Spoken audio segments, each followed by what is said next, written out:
We begin here at home, where in an emotional tribute to the ex-United States President Jimmy Carter, who died recently at the age of 100, former Nigerian President Olusegun Obasanjo yesterday recalled how the late American leader and other respected world leaders met with former military dictator General Sani Abacha to try to secure his release from detention.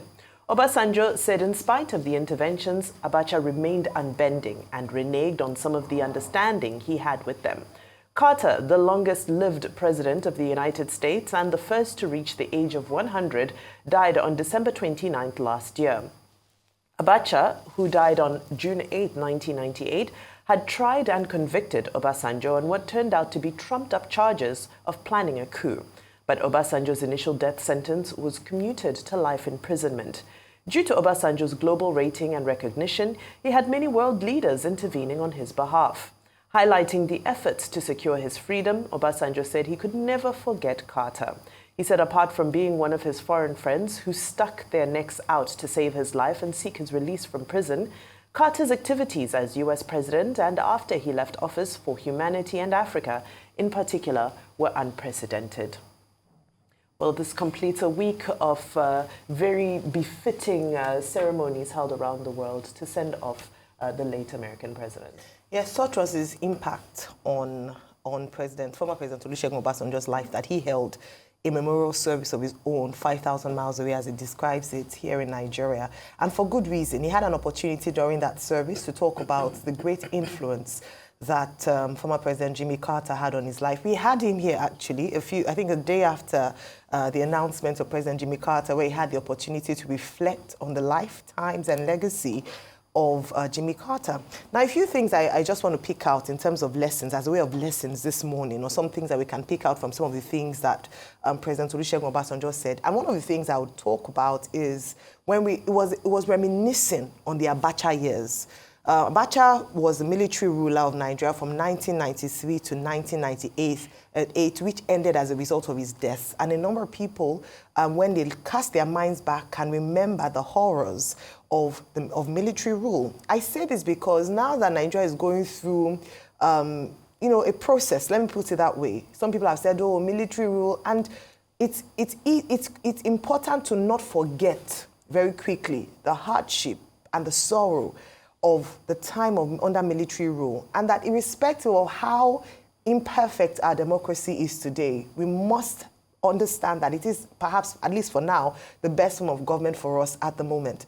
We remember how human rights was stamped on at will, freedom of speech did not exist. A number of things, in the case of President Olusegun Obasanjo, in another fora, he had talked about how it was because he refused to keep silent. That is why he was put into prison in the first place, sentenced, trumped-up charges, and then sentenced to death before he was then stepped down to life imprisonment. So when we think of those years, as we remember the life of Jimmy Carter and the relationship between him and President Olusegun Obasanjo, we must remember the horrors of the military days and not ever wish for that to come back to Nigeria. What we must do in terms of looking forward is to ensure that we build up on democracy and see how we can strengthen our democracy and systems. That's one of the things that this reminded me of. Beyond that, he also demonstrated or highlighted the importance of strategic friendships and relationships in leadership. He talked about, remember we talked about how President Jimmy Carter was the first American president to come for a state visit on the in Nigeria. And he was received by President Olusegun Obasanjo, who was military ruler at the time. And they must have formed some sort of friendship. When we talk about diplomacy between countries, there's a powerful role that leaders play.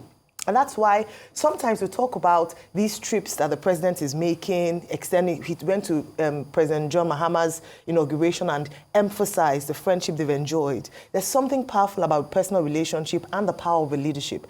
We saw how that played out. Jimmy Carter himself came to Nigeria to have a conversation. In fact, President Olusegun Obasanjo says he was probably the only Western president who came and tried to influence, General Sani Abacha at the time. Then talked about the relationship with Ted Turner himself, how Ted Turner had said that, oh, Jimmy Carter, get him out, I would do anything, I would look after him and his family.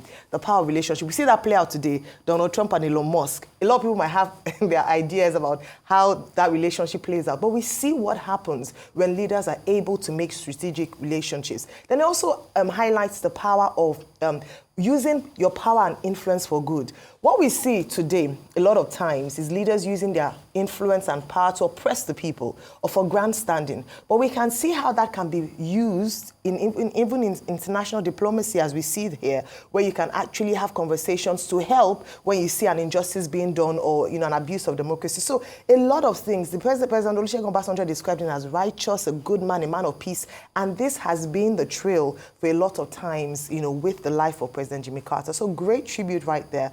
And like I mentioned, a number of lessons for me out there that we can even use till today in modern day Nigeria.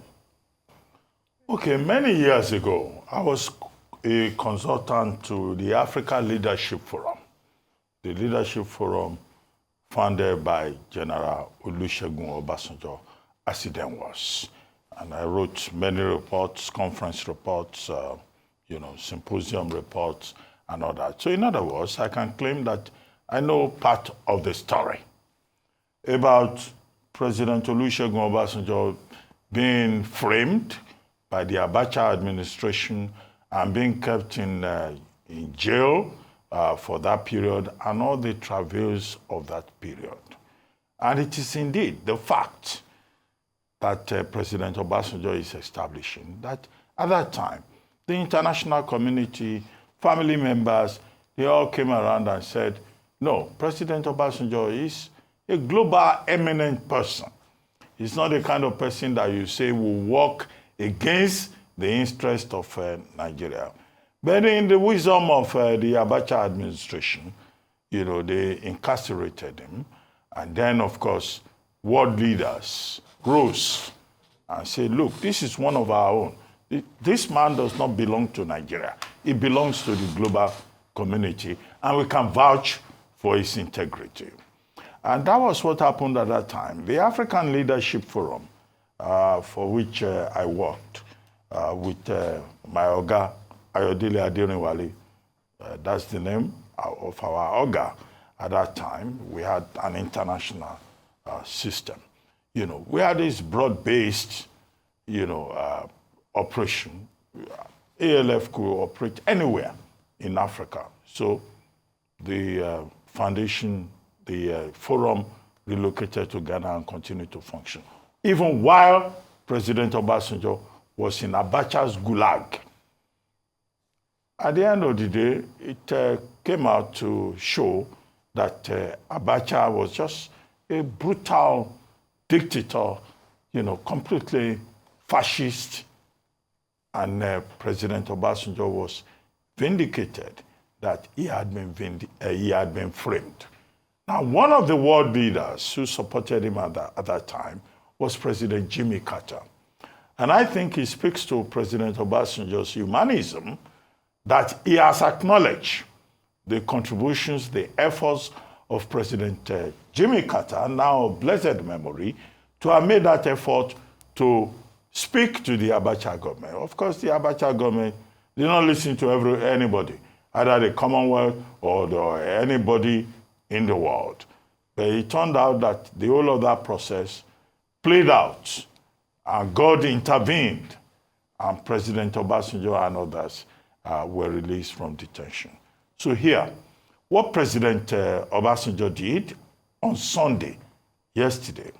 By the way, I saw him at Chief Razak Okoya's 85th birthday yesterday. So after having that special tribute in honor of President Carter, he jumped into the car and came to Lagos, also to celebrate another good friend of his, Chief Razak Okoya, who was 85 yesterday. And on this day life yesterday, we wished him happy birthday. But I saw President Obasanjo there. So what it says is about character, about the fact that President Obasanjo appreciates friendship, appreciates loyalty, appreciates values in other people. Whether it is President Jimmy Carter or it is, Chief Razak Akoni Okoya. Although I think Baba didn't wait long enough to dance to Kwamwan, Wasiu Ayinde Marshall, who was on the stage. Yeah? I thought you were going to say Davido. No. They gave Wasiu Marshall 1 hour to perform. There were others there, like BJ Sachs and others and all that. Now, but what is my point here? President Obasanjo also yesterday made a point at the church service, memorial service, about the fact that he and President Carter share a lot in common. They are both from rural backgrounds, farming backgrounds. Jimmy Carter from Plains, Georgia, which is a farming community. President Obasanjo from Ibogunla Ogun in Ogun State, Ifo, local government area. Ifo local government, by the way, is the largest local government in Ogun State, as you know, having participated in that process before. No, so this is what you have here. Friendship, connections between persons who are 5,000 miles away from each other. What does this say to us, all of us, as human beings? It means that we share a common humanity. Even the American government will be shocked that Jimmy Carter from Plains, Georgia, they are having a memorial service in his honor in Abeokuta. You know, some of these Americans don't even know where Abeokuta is on the map. But it speaks to the distinction of the personality of President Jimmy Carter. And all of us, we join President Olusegun Obasanjo in paying tribute to President Jimmy Carter, one of the greats, one of the best that America has produced. His presidency was just 4 years, but he did even much better after leaving office, visited Nigeria 3 times, contributed to global peace and security and healthcare globally, and habitat, humanity for habitat, even built houses for other people. And that, I repeat, I've made this point before, should be a lesson to people who become presidents in Africa.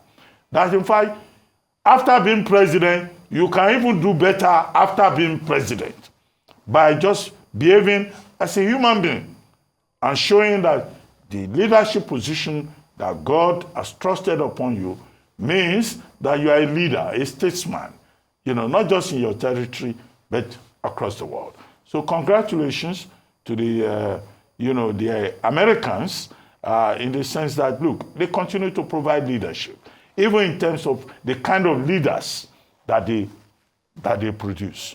I hope African countries can say the same about leadership.